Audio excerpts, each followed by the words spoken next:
Good evening, good evening, good evening. Welcome everybody in Real Fellas Land, and that is a real place. That is a real place. It's on the World Wide Web.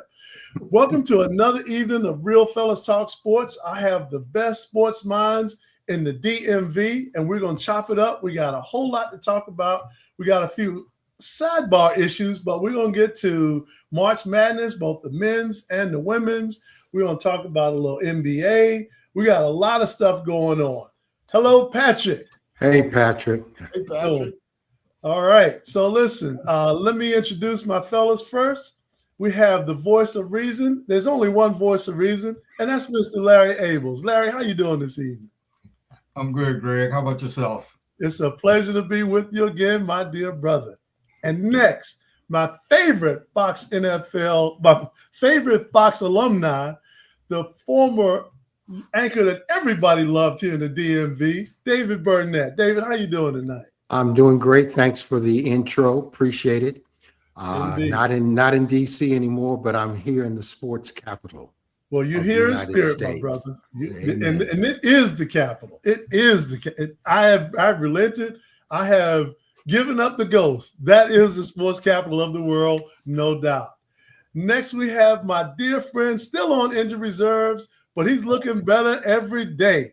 Chuck Snowden, how you doing, Chuck? Greg, thank you for that intro as well. I'm doing fine. Hey, fellas, how y'all doing? And in bit of a side note as it relates to what you just said, yesterday was the first time I drove in a month. So I am making progress. I'm getting my independence back. And yesterday was 4 weeks. And so we're making progress with the knee, with the full knee replacement situation. So. Hey, baby steps, man. Baby steps. Every step counts. Baby steps. All right. Before we get into March Madness, I got a couple of quick things I want to talk about. The first one is, in this age of Uber and rideshare and all the different ways you can travel. I was in San Francisco. They had driverless cars. You don't even have to have anybody getting in your business. Why? And this is a real question, Larry, why is it that Tiger Woods will not hire a driver? Why does he keep getting in these single car incidents? I don't know Tiger personally, but he might be like us, might like to have our vehicles, and, I can only assume he wants to drive himself. All right. Okay. David. What's the deal with Tiger, man? Why can't he get it together? It's because he's an addict. He's a pain-killing addict, and that's unfortunate. And he wants to do things his way, and sadly, his way is not going to work if he's on drugs, and that's a fact. I'm a big fan of Tiger Woods as a sports legend. I don't think any of us can debate that. But as a human being, he's flawed. And, there's nothing wrong with being flawed. We're all flawed in some degree. But Tiger Woods and cars don't mix. And at some point, his judgment has to be questioned. And I feel badly for him.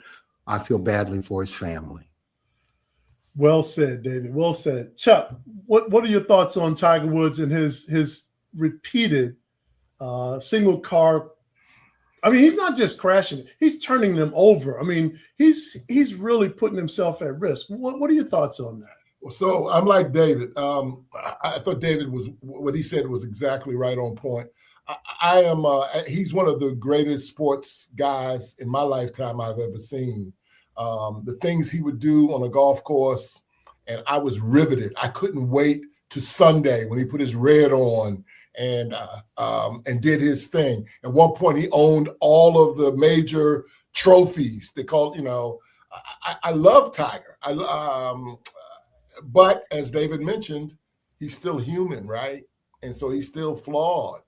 And this is an area that he's flawed in. And I hope he will get his treatment. Hopefully he will continue to work at it. But when you're an addict, you slip sometimes, and you just got to keep working. But I'm not going to, I'm not going to dog him. I'm not going to throw him out.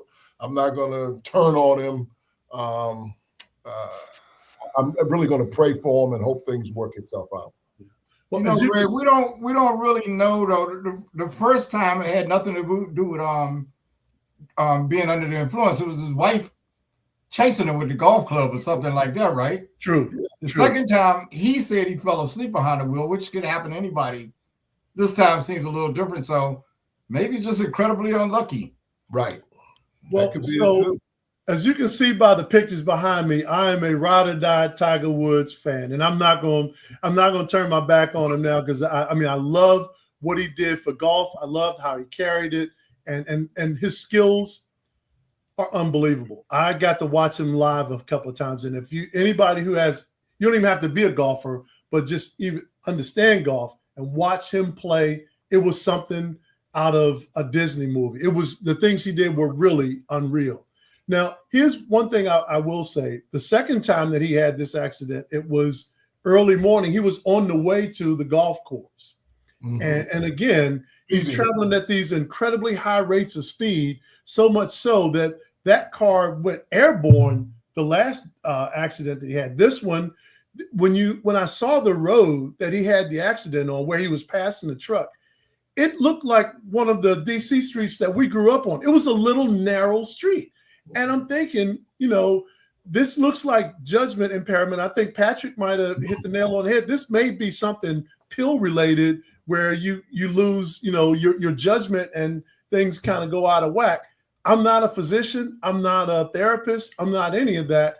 But I hope Tiger gets it together before he kills himself or somebody else, because he's getting close to fatality. He's swimming in fatality waters, and that's dangerous, man. So listen, all we can do is hope and pray Tiger gets it together, man. But Amen. you know, Amen. it's you know, we'll leave that at that. Now, Yeah. there's another anything else on that before we leave? Okay. No. There's another, and I got a feeling this will be a quick topic. I have a very limited opinion on it, clear but limited. They ruled transgenders can no longer compete in the Olympics, and so I never thought that a born male should compete with females in the Olympics, no matter what operations or things have taken place. So I think they got this one right, and I'm okay with this ruling. Larry, what do you think?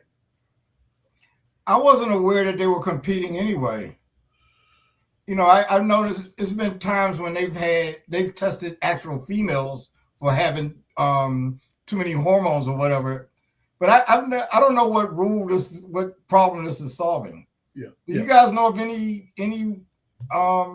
I don't. Yes, I mean, it might be much ado about nothing, but you know, I don't know. It's not nothing. Okay. Let me just say this: why it's not nothing. Okay. It's a political Yeah. hot potato. Period. The number of transgender males or females who are competing against women is minuscule. It's not even. It wouldn't even register on anybody's measuring stick. It just wouldn't. But it's an easy thing to create an issue where there is no issue. There is no issue there. Yeah. Now, should transgender former men, biological men, be competing against women? No, but it's not a problem. Right. It's only a problem when politicians create it as a problem. Right. Because the number of incidents where this has occurred and where women have been cheated out of a championship or a victory is probably less than 10. Chuck, what are your thoughts? I absolutely echo the same thing as you guys are saying. I think that a person, you know, I'm liberal in my politics. If I support transgender folk, but I don't think if you're born a man, you should be competing against women in the Olympics or world-class events and so forth. I remember way back in the day, there was this lady, Renee Richards. Renee Richards was a tennis player. And she didn't do so well when she was a man, but when she got on the women thing. She was competitive and so forth. Now, if she was competing in the Olympics, I don't think that's right.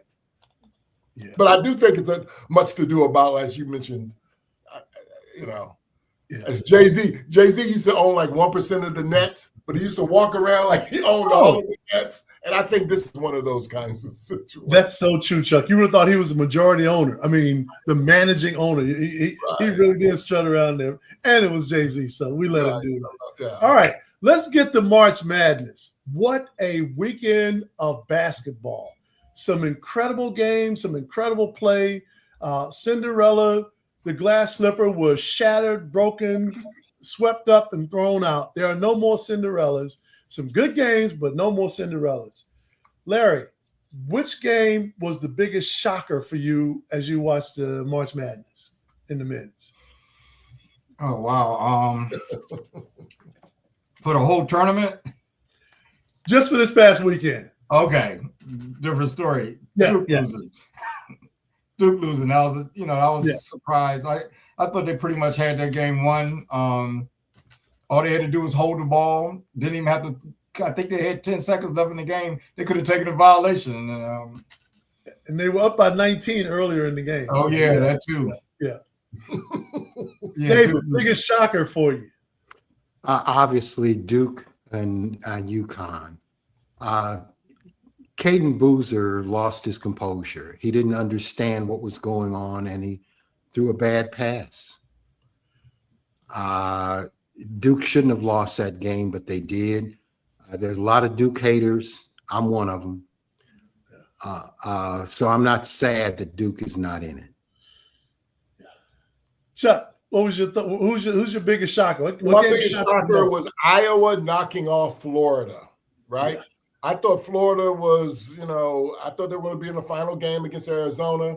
Florida was on a roll, and Iowa was a 9 seed. Hell of a game. Yeah. And Iowa beat them by 1. Iowa beat Florida by 1. The interesting thing about that game, it was a timeout. They came back from the timeout. Florida was up 2 with 8 seconds to go and put a full court press on, meaning they put a man at the guy that was taking the ball out of bounds 94 feet away, right? And he's waving his hands. Once he threw the ball in bounds, that defender he was behind the play. So now you're playing 4-on-3, and they found a guy in the corner. He knocked down the jumper. Iowa wins by 1. I thought that was the biggest upset, and I thought that defense that Florida used on that play was stupid. Yeah. So my biggest shocker was the Duke game, but for a couple of different reasons. Obviously, making a 3-pointer from the logo, that's, a swish, not a off the glass, not some lucky roll around, a swish. But the other thing, I thought that the entire second half that Hurley literally out-coached Shire. He got out-coached. It's like it was, and I've never seen Duke do what appeared to be sitting on a lead. It looked like they were trying to sit on a lead, and you can't sit on anything in March Madness, man.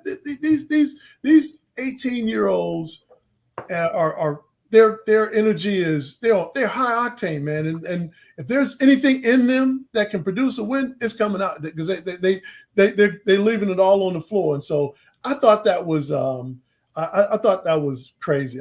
Now my favorite game was Arizona beating the crap out of Purdue because I hate Purdue. I hate them. HATE exclamation point. I hate them.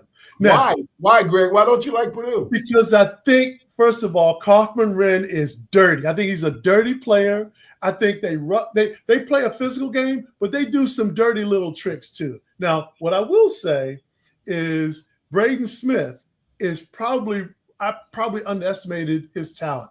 If he was 2 or 3 inches taller, I think he'd be an NBA player. Yeah. But Larry, what was your favorite game of this weekend? What was your favorite game?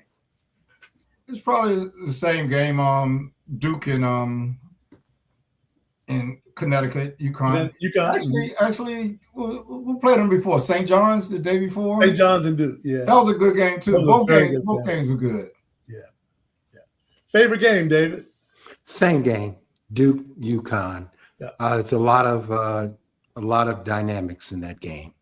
But let me address the hate of Purdue. Please. Two of my sisters are Purdue grads. Purdue recruited me, sorta. So I should have a problem with Purdue since they didn't give me a scholarship. But I've always liked Purdue, so I don't hate Purdue. I just didn't think that they were good enough to win a national championship this year. Anyway, so don't hate. Please don't hate. All right, I'm gonna work on it. I'm gonna take a moment. I'm gonna work on it. I'm gonna work on it. Now that you brought it in person, brought the family in. Okay, I got to reconsider everything now. But your mom went to what college? Indiana University. I'm back in the game. I'm back. I'm back. Chuck, what was your favorite? So mine was St. John's in Kansas because of the two coaches, right? Yeah. And I just think both of them are just world-class coaches. I thought it was a hell of a game. I don't know how St. John's wins. You know, St. John's won the Big East and they won the Big East tournament. And when you watch them offensively, it's not the prettiest thing you've ever seen. I mean, it's ugly, right? And that was a hell of a game. The kid who made the winning layup with 4 seconds to go, he was 0 for 4 the whole game. During that timeout, he told coach, I can take him to the basket. I can make this happen. They threw it to him. He drove to the bucket, laid it up. They beat Kansas by 1. So I thought that was my favorite game. So I couldn't believe the little left-handed kid at St. John's. He had a chance with a 3-ball, and he shot an air ball. He shot an air ball. Choke. That was the other game. That was against Duke. Right. Yeah. He touched nothing. Not even the bottom of the net. Nothing. So I'm like, that was crazy. So both the guards from St. John's did not play well in that Duke game. Both of them. The little dark skin guard. Yeah. They both had miserable games. Yeah, they didn't. And I think Duke had a lot to do with that, but you know. And Duke's guy, the Foster, the little guy, he had been out for 3 weeks or for a broken foot. He played really well down the stretch in that game against St. John's. Back to the Duke-UConn game real quick.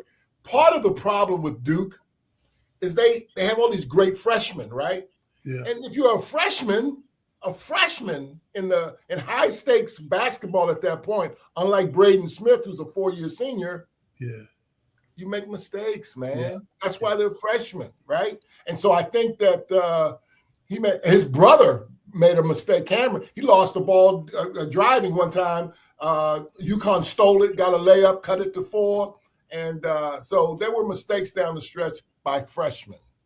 So let's stay with that, Chuck. I'm going to stay with you on this one.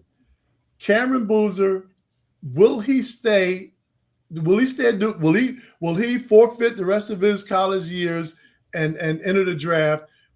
Will he? If he will, why? If he won't, why? What's your thought on that? Because both of those guys mean a lot to that team. Well, he's a top. So you're talking about the number 12, the main player. Yeah.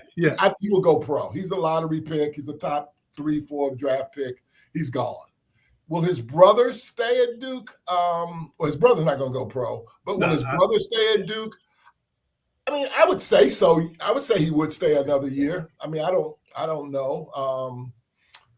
Duke brings in all kinds of 5 stars. They bring all kinds of point guards in. And in fact, he had played well down the stretch for Duke. Yeah, totally. Last few games. That's because that guy, the other freshman, was out with the broken foot. And when he came back, he cut into the guy's time against the St. John's game. But anyway, I think he'll stay, and I think the other one will go pro.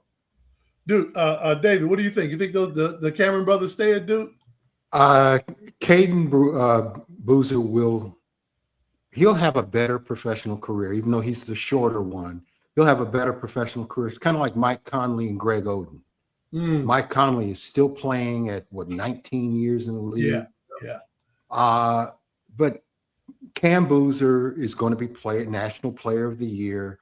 He's going to come out because he has to. But I just don't see him having a really spectacular professional career. I think he'll be serviceable. But I think his brother will, ironically, be the better professional in the end. Larry, what are your thoughts on the Cameron brothers? Boozer brothers. the big one is Cam, right? The Big one is Cam. The little one is Caden. Okay. I'm not sure the guard is going to really even do anything in the pros. I mean, You know, he wasn't even starting for Duke at first. Cam He'll be is all right. Cam probably it's really too early to tell because he is a freshman. I didn't in the playoffs he hasn't overly impressed me. I mean he's played okay. But he's a freshman. So he may get stronger and make it better. But I suspect he'll go pro next year. There's no reason for him not to. So I'm gonna break with all three of you all on this one. I think they both stay, and I think they stay at Duke for a couple of reasons. First of all, these guys have more commercials than most NBA players. God. They got Android commercials. They got Jake. They were Jake from State Farm. I mean, and the commercials are good. They are funny. They are having the time of their lives. They And are Daddy too. Dad is in his world. So and so it's not a money thing. Dad made lots of money. You know, he had a much longer career in the NBA than I thought he would have. And I think Cameron is very much like him. I don't think there's any rush for him to get to the NBA because he's not like the kid that came. He's not like Cooper. He's not like Flag. He's not that. He's not going to change any team the minute they don't become instantly good because he's there. Right. He doesn't do that. I think just for me and my money, and look, what do I know, right? But this guy, the two of them, they can have another year of just having the time of their life. Once you get to the NBA, it's work. I mean, and it's brutal. It's a cutthroat, hard business. You're having a great time. You're at Duke University. You're on top of the world. You got NIL money, under the mattress. You got everything's good going. Everything good's going for you. And I think they have unfinished business. I think those boys want to win a championship, and I think they can. I had them getting bumped out before the injuries to Foster and the other big kid. But with everybody back, that's a pretty incredible team. So look, what do I know? But I think they're coming back. But Let me offer a thought on that. I think if Cam Boozer doesn't, stays, he's going to expose himself as being a limited player. So that would be a reason to come out. But by the same token, he is making a lot of NIL money, nice commercials. I just don't know. If I was advising him, I would say come out now before you're exposed. I kind of agree with David. I don't know if he's going to be exposed. He may get better, but right now he's going to be one of the top picks. He needs and he can make commercials in the NBA. That's true. That's true. Well, you can make commercials in the NBA if you're a successful player. No, but I mean, if it's a matter of making commercials, you can make it even if you're not a successful player the first year. You can do it the first year. No, I don't know about that. Why wouldn't they carry the commercials on to next year?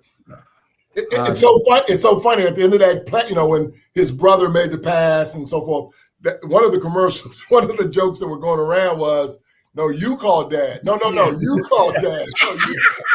No, you made the stupid pass. You called Dad." That's priceless. The internet is undefeated, man. The internet doesn't lose. It doesn't lose. All right, so let's stay with that theme, Larry. All these great players. I mean, there's some great players that are really coming out. Who is the Naismith Player of the Year this year in your mind? Gosh, I don't know. I've been, I really just started tuning in during the playoffs, and I've seen some nice performances. I think somebody like Boozer will probably win it. But I like the guy from Michigan. His name begins with an L. Lindeborg. Yeah, I like him. Lindeborg. Yeah. I like him. He's a senior, though. That's fine. Yeah. Well, that's a good thing. Actually, like him. he's pretty damn good. David, who's your Player of the Year? Who's your Naismith Player of the Year?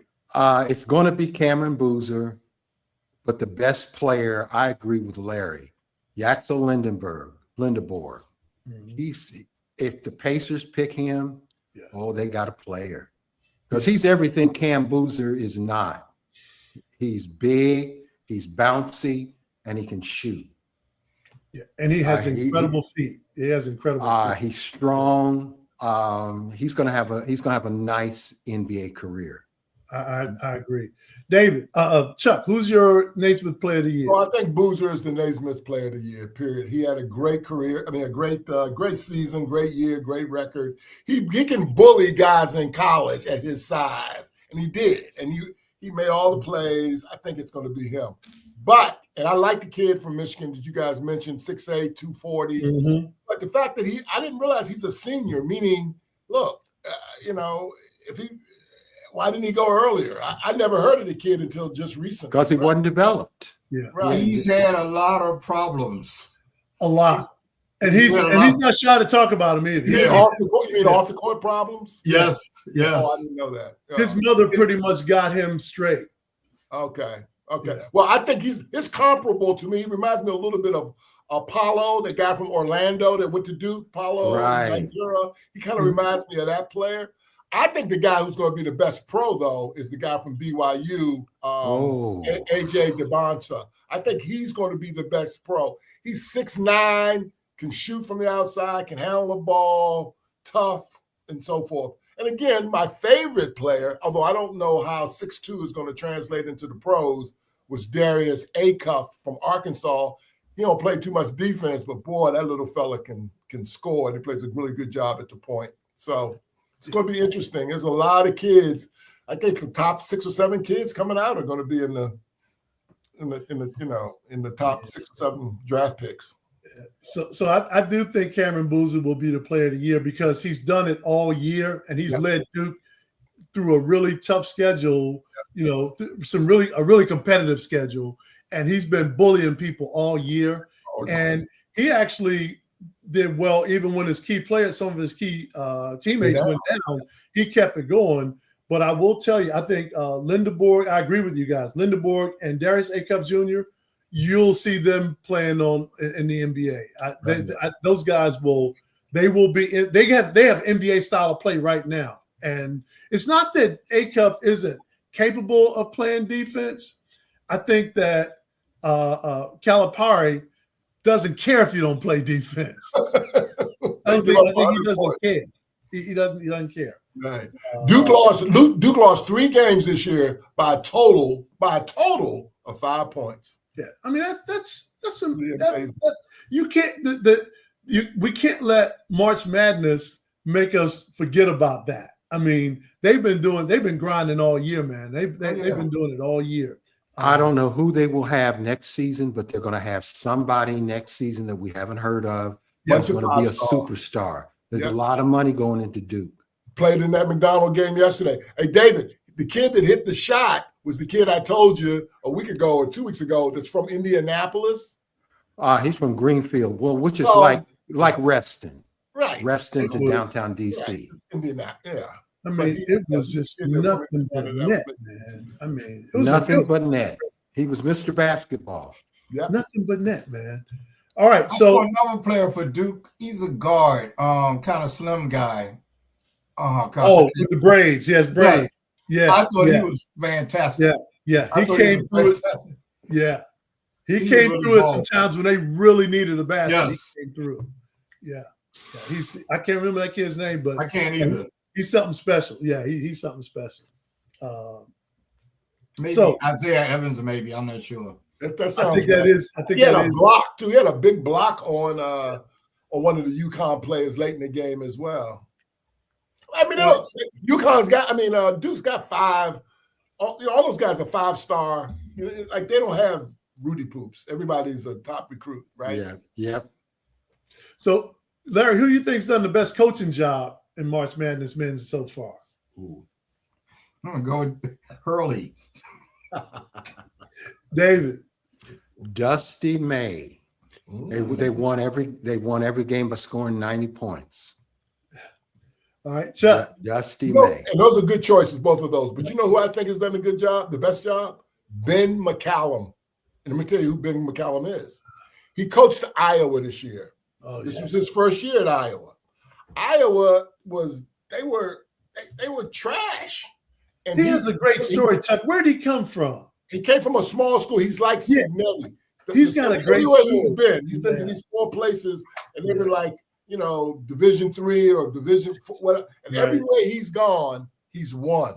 He's And won. he took that Iowa team and got them all the way to, almost knocking off Illinois, almost got to the Final Four.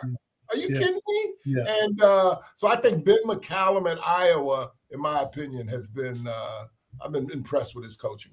Yeah. See, I got to go with Hurley and I'm not a big Hurley fan just because I think he whines a lot, but I think he is a basketball mind. I mean, and he really knows how to get those young men motivated, man, because that kid, a silent killer. I watched Reed, man. That kid Reed. Oh, yeah. He dismantled Duke by himself. He kept him in the game. I mean, at one point, UConn had like 49 points. He had 23, and it was just like he was relentless. He was unforgiving, man. That kid just he rocked it, man. So, but I do think that Hurley has done a lot with a not so great team. They're a good team, but he's had teams. That championship team was way better. But I think he's gotten a lot out of these boys. Well, it's three out of the last 4 years he's been in the Final Four. That's it. That's hard to argue with, man. That's getting it done. That's getting stuff done. All right, Final Four picks. Who's going to be in the Final Four, Larry? Well, we know. I can say for certainty. Who's going to win? Who's going to win the Final Four? Who's going to win in the Final Four? I'm sorry. Different I'm question. getting ahead of myself. Who's going? That was a trick question. Who's going to win in the Final Four? How about I tell you the championship game? Okay. Michigan and Connecticut. Woo. So AZ is out. Okay. All right. David, who plays for the championship? I agree with Larry. Michigan against UConn, but do not be surprised if Illinois pulls a shocker. Ideally, I would love to see Michigan against Illinois because this has been a great year for the Big Ten, a great year. Despite Purdue, they had 9 teams in the tournament. They were the best. They were the best conference in basketball, college basketball this season, and a Michigan against Illinois would confirm that. So that's what I would like, but I think it's going to be Michigan against UConn. I think UConn will squeak by Illinois. Right. And Illinois, by the way, has a bunch of foreign players. You got to be recruiting Europeans. That's all I can say. You better recruit Europeans. Everybody has some. Arizona has a few of them. Chuck, who plays for the national championship? Arizona and UConn, and Arizona wins it. Okay, I got Arizona winning too. I got Arizona and UConn and Arizona winning. I didn't have UConn getting there originally. I had Houston getting there originally, but they folded like a lawn chair, so that blew up. That went up in smoke. Who wins it all, Larry? Probably Michigan. Okay, David, who wins it all? For UConn, but Michigan. I think Michigan wins it all. Okay, all right. So we got AZ, Michigan, and you got Michigan too. Michigan, and we got Arizona. Okay, all right, okay. I honestly, I think Michigan Arizona is the national championship, but right, that game. That game. What I think people may sleep on the winner of the other game because Illinois, if Illinois plays Michigan, there's a degree of familiarity between those two teams in the same conference, and anything can happen in a situation like that. It sure can. It sure can. It sure can. Hey, I want to make a little bit of this is not a controversial statement, but just an observation. And I think we're all mature enough for me to make this observation. Speak for yourself. I don't know if I'm mature enough to hear this. In a minute. Put a lot of pressure on you now. The Caucasian players back in college basketball big time, in my opinion. Like I watched these games. The white kids are shooting that thing, man. They were all over this tournament, and they made a difference, and they played well, and just an observation. Don't know what that means. I'm just making a point. I think part of it is, and you mentioned it earlier, Illinois does this, and Arizona does too. They go recruit out of Europe. They bring those European professional players to their college teams, and you can do that now. But I'll tell you, all through that tournament, No, I agree. So listen, I think first of all, I think that we have exported our brand of basketball, American basketball, all around the world. And as they have picked it up and become a part of some of our leagues, and we have so many players that go overseas to play in foreign countries, they are picking up the game of basketball and they're putting their own twist on it.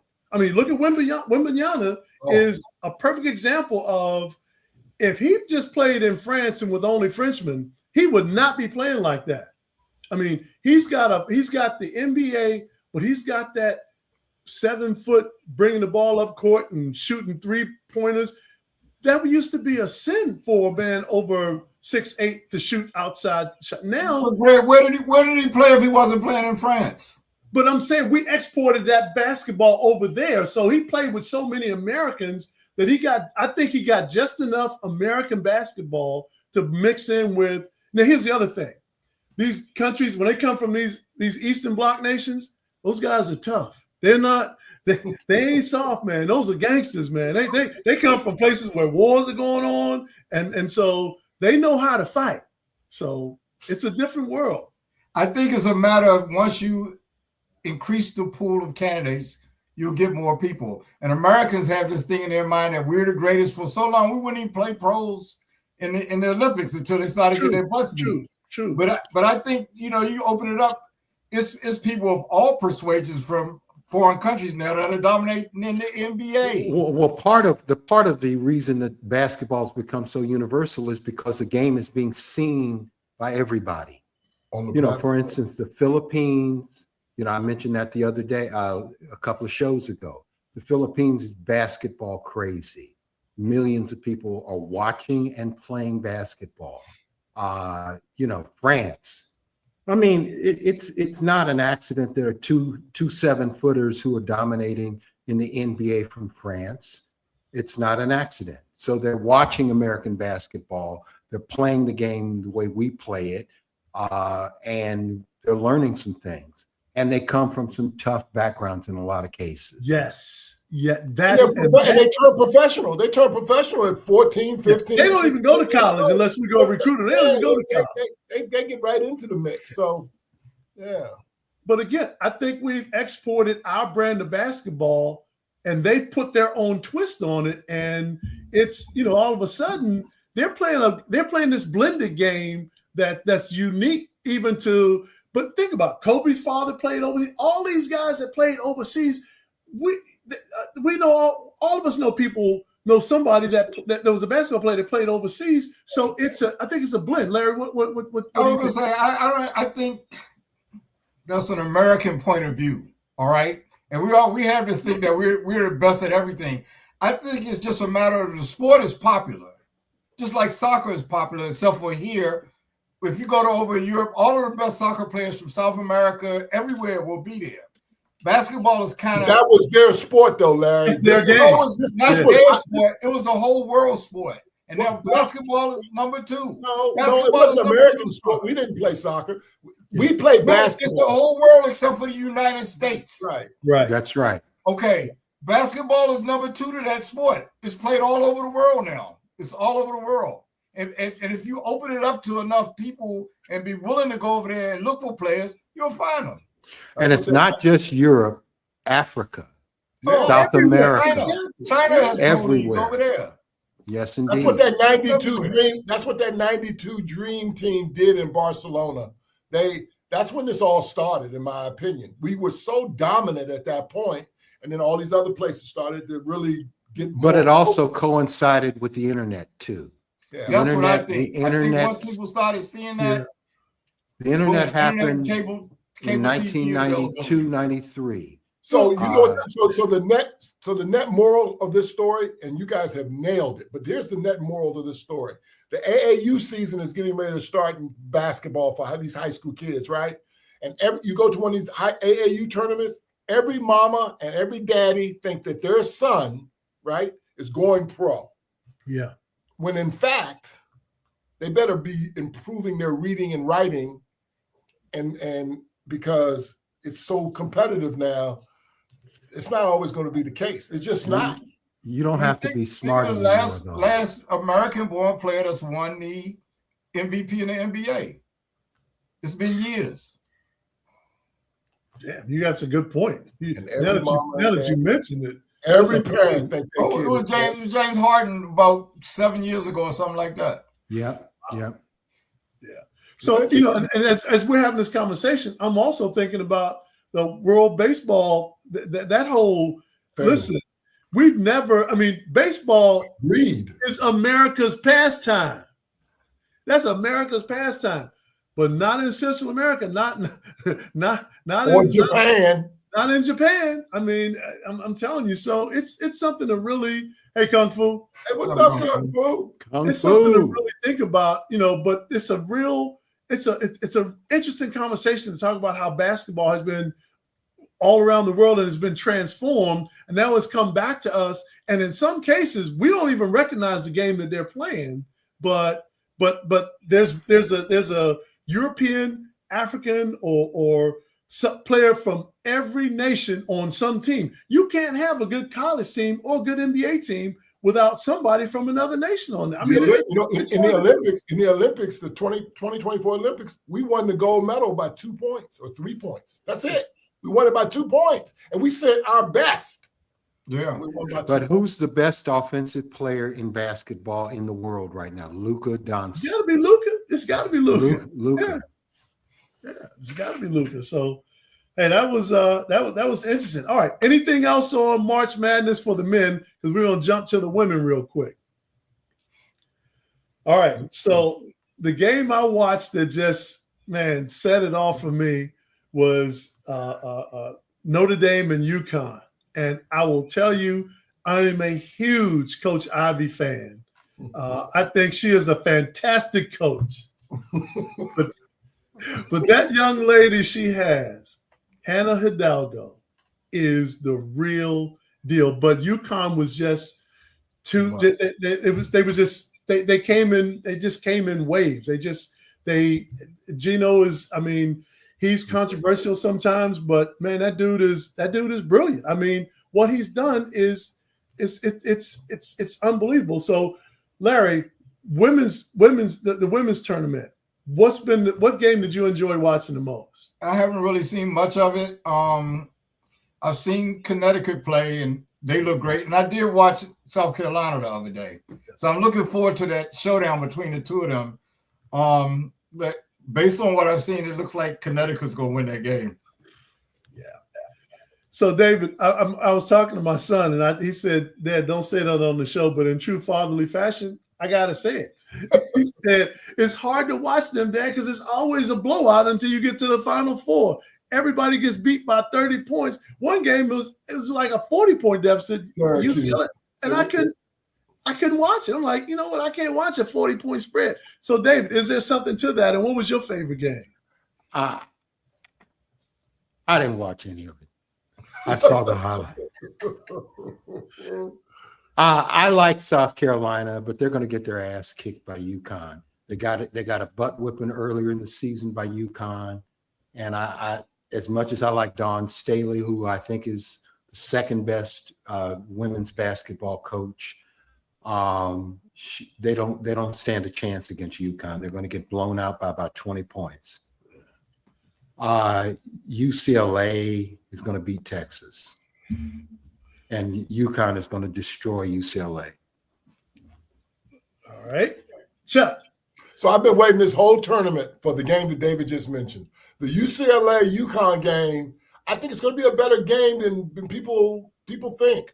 And, of course, we have some local flavor in that game because Kiki Rice, the point guard for UCLA, who's Susan Rice's niece, is the starting point guard. Kiki went to Citadel.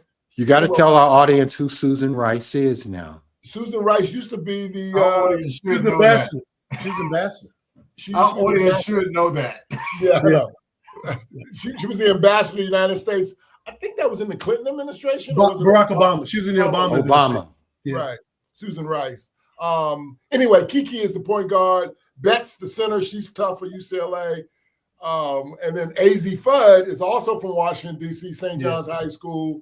She was the MVP of the tournament last year, right? Yeah. They won it all. She was the MVP. She's back, and now she's the second best player on that team because Sarah Strong, is the player. So I've been waiting all year for the UConn-UCLA game. I think that will be the final. Texas is good. Texas has a really good player as well. South Carolina's a little down this year, in my opinion, given their standard. Yeah. And we'll see. I think the UConn-UCLA game will be good. But keep in mind, all the number one seeds made Yes. it to the women's final. Yeah, there were. I mean, they It's all chalk. women's college basketball is like the equivalent of men's football. The blue bloods programs, they rule. I mean, there just aren't any upsets. Now, I will tell you, Chuck, I think UCLA is, as long as Lauren Betts doesn't get in foul trouble, they got a chance. I'm telling you, she's a problem.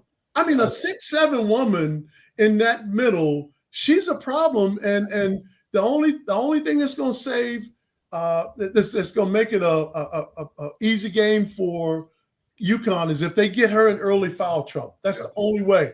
But but Sarah Strong, Azzi Foot, these ladies can play. I mean, they play such a disciplined game that it's hard to beat them.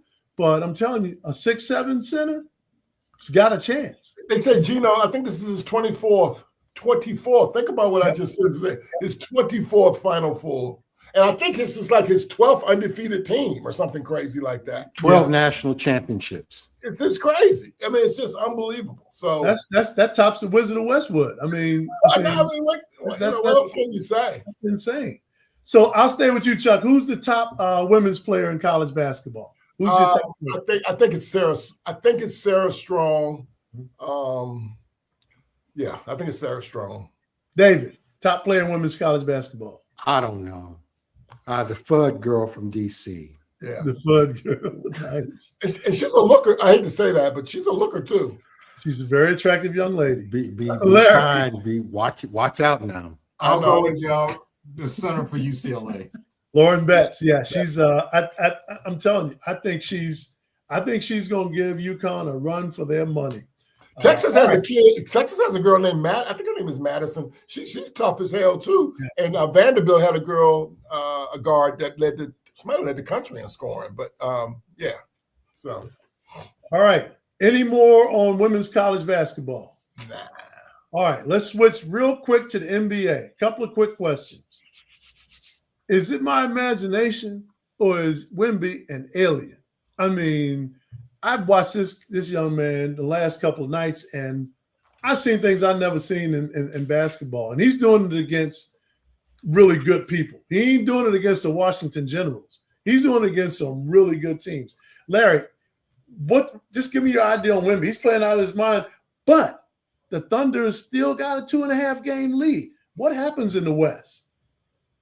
Okay, which are we asking about Wemby or asking about everything, man? Tell me about Wemby. Tell me about the West. Tell me about the Thunder. What happens over there, man? That's all happening over there.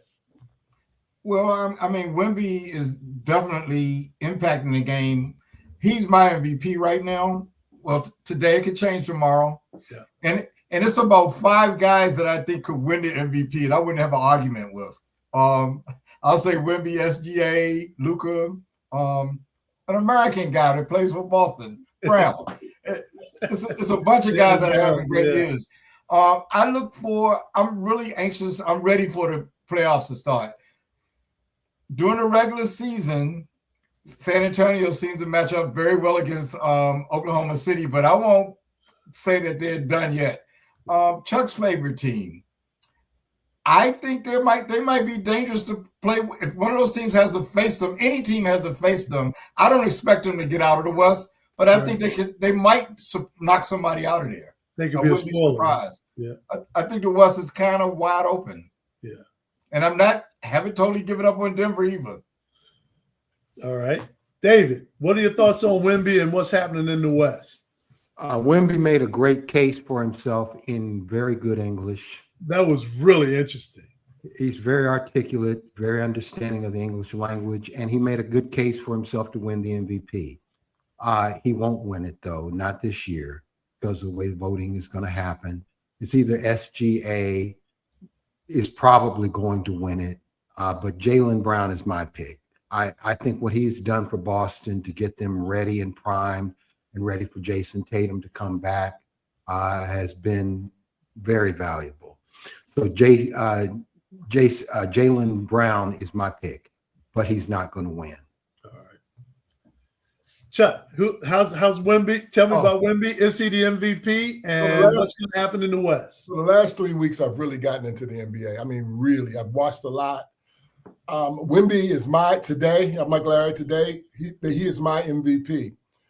I know that Shea has had just as monster of a year, and I know that Shea is deserving of it. But what Wemby does for a team, and I'm from a generation that loves centers. Yeah. And I just find him remarkable. And quite frankly, since he made that statement about why he should be the MVP, he said, sure, there should be a debate right now. This was like a week or 10 days ago. But by the end of the year, there won't be a debate. I'm going to remove that debate. And what he's done since then, the other night he had 41 points and 16 rebounds and a bunch of blocks. And by the way, he does that in 28, 29, 30 minutes. He don't even play that much, right, compared to the other guys. LeBron James has played more minutes than Wemby. That's crazy. Which is insane. Yeah. That's the only thing I think that's really hurting him in this race, because I think if you play more minutes, it'd be hard to deny him. But you have to appreciate the thing about that statement. He appreciate, and I agree with this because I'm from that generation. The defensive side of basketball does not get discussed enough. And what he does on the defensive side, he just makes everybody better. They don't even have a power forward that goes along with him, and he just changes everything. And he's 8 feet tall. It's unbelievable, Dave. And he's agile. It's been other guys his size that played that didn't have the impact that he has. Yeah. No. He's going to be. I'm going to predict when his career is over, they'll talk about him like they did Wilt. I agree. I'm as totally long as he doesn't get hurt. On the game. One thing I can say about what he did, his comments, they were perfectly timed. Because remember, the MVP is a vote. Nobody has voted yet. Nobody's turned in ballots. His timing was perfect. And what Chuck was talking about, making the emphasis on defense, is a key argument that he made, and he made it successfully. So as much as I think SGA is going to win, well, Wemby may have made the best case for himself. And as much as I like Jaylen Brown, I like him too, who I think deserves it, I think Wemby's timing was perfect. Those three teams that you mentioned out west, SA, OKC, and the Lakers. The Lakers are 16-4 in the last 20 games. OKC and San Antonio, they're 18-2 in the last 20 games. Yeah. It's remarkable. And by the way, there's two big games coming up. The Lakers play OKC tomorrow, and then the Lakers play OKC next Tuesday. I think when we have our show next Wednesday, I think we'll have a better feel who's going to be the MVP. One thing that got me on Wemby's bandwagon, even though it's the comments you were talking about, David, he made similar comments maybe about 2 months ago. When they were asking him, is this a rebuilding year? He said, no. He said, I want to win the MVP. I want to be the defensive player of the year, and I want us to win the championship. And when he said that, I'm like, whoa. And it seemed kind of, brash. And then they went out there and they've taken care of the champs. But you know what also makes him a possibility for being MVP is his enthusiasm. Yeah. He wants to win, and he shows it. And that might influence some voters who might ordinarily have voted for SGA or made an easy vote for the Joker like that. I think he has a chance. And David, he's articulate. Like, to say the way he said it with that little French accent, that French accent thing, I thought it was cool and it made sense. He said it calmly. He said it logically. And then he's backing that play. He's backing his play up. I think also there's very few really gifted offensive players who want to be the best defensive player. Most really great offensive players want to be the best offensive player. if he's on the floor and you got the ball, you better be looking for him. You better know where he is. But I think Shea and Jaylen Brown fall into that category too. They're just not 7'5" and can't block everybody's shot. Exactly. But they'll D people up. I mean, they'll take on the challenge. And to Not that to dominate this. I want to make one quick point about Shea. Yeah. I saw a game the other night between Detroit and OKC in OKC and went in overtime. Shea had 47, but he had 25 free throws. He had more free throws in that game than the entire Piston team. And the remarkable thing about that game, 5 of the top 6 players for Detroit, they didn't even play. And they took them to overtime in OKC. What I don't understand about Detroit, honestly, I don't know how they do what they do. They got good players. Yeah, they have good players. They're not good players. They do have good players, and they've been They do winning. not have good players. You just don't know them. They've been beating teams since Kate Cunningham has been out. That game I'm talking about, they started Paul Red, Javon Green, Kevin Hoyter, Answer Thompson, and Dennis Jenkins. They've They're been winning. Well, they've been winning games. How they bums? I don't know how. dude, the reason that the teams win games is they have a team cohesion. They have a chemistry. That's why teams win, even when the star players are out, And even they if have we a don't beautiful know who play. they are. okay, so you can't judge them by the Wizards. I'm telling you. I'll put that out there up front. But I sat on the floor and I watched Detroit. I don't know none of these guys. None of them. But they play organized. They play team basketball. They are physical. They don't make mistakes. You get one shot. I mean, I can see how they win. Yeah. They don't have superstars, but they play fundamental rough and tumble basketball. They do, man. Who So should get the credit for that? JB Bickerstaff, right? Bickerstaff, no doubt. Absolutely. No doubt. They have an identity. It's like when Georgetown in the 80s, I know Patrick was great, but they played, they were just mean. Yeah. They play physical basketball. Other thing you said, Larry, that made me think about, you talked about the defense, that I think that the OKC Thunder, they have the best hands in basketball. You watched that NBA Finals last year. They had so many steals. You put that ball anywhere near them, and it's gone. They're going to strip that ball. They'll block your shot. If they don't strip you, they're going to block your shot. They play defense. They play team defense, man. So I'm telling you, Larry and I just disagree on that whole Shea. I just think I think Shea gets too many calls. I do. Well, a lot of people say He has that. a way of pushing off when he gets his shot off. A lot of people say that, but he can flat out play. I mean, he can flat out play. But they fall for it every time. Every time he gives that pump head fake and leans in, they fall for it every time. And Jaylen Brown was doing that to him when they played the other night. I was laughing at that. Jaylen Brown was getting him on that kind of stuff. And he took it on as a personal challenge against him. There's just so many good players. Like Luka. I mean, have you seen what Luka's done in the last game? He's just been putting up numbers that have been ridiculous. So play some defense. Well. All right. With all that, last question on the NBA. I'm going to start with you, Chuck. Who comes out of the East? We've chopped the West up pretty good. Who comes out of the East? Boston? Up until now, I was saying New York, but New York has lost its identity. They're soft. They don't play tough anymore. I think that coach has been terrible for them. Yeah, he's dogging. I think it's going to be Boston. David, who comes out of the East? The Celtics. All right. Larry, who comes out of the East? The best team, Boston. Yeah, I got to go with Boston, too. I was leaning Detroit for a long time, but not Detroit's undefeated against them. Boston hasn't beat Detroit this year. Yeah, but it's Boston is they look pretty damn good. I think it might be different with Tatum back and if they play him in a series. All right, we're down to the last minute. We're down to the last minute. Let's go with closing comments. Chuck, closing comments. Hey, this is real quick. So I'm gonna try to sum this up. So I have a really good friend. His name Maurice Taylor. Shout out to Maurice Taylor. He and I worked at IBM together. He and I we were called the Oak Trees because both of us were 6'5". We were in Columbus, Ohio. We never missed a party. He was smart. He taught graduate level calculus at Ohio State before he joined us at IBM. Graduate level calculus. Ooh. Good brother. Maurice, he and I started golf about the same time. He moved to Atlanta. We both left IBM. He moved to Atlanta, doing really, really well. He called me Sunday to say he has prostate cancer. The reason I'm mentioning that on the show tonight is brothers, everybody who's 50 and over, you got to take the PSA test. You got to get tested for prostate. Maurice is in good spirits. He told me that I could mention this on the show. He wants me to reach out to any brothers that I talk to.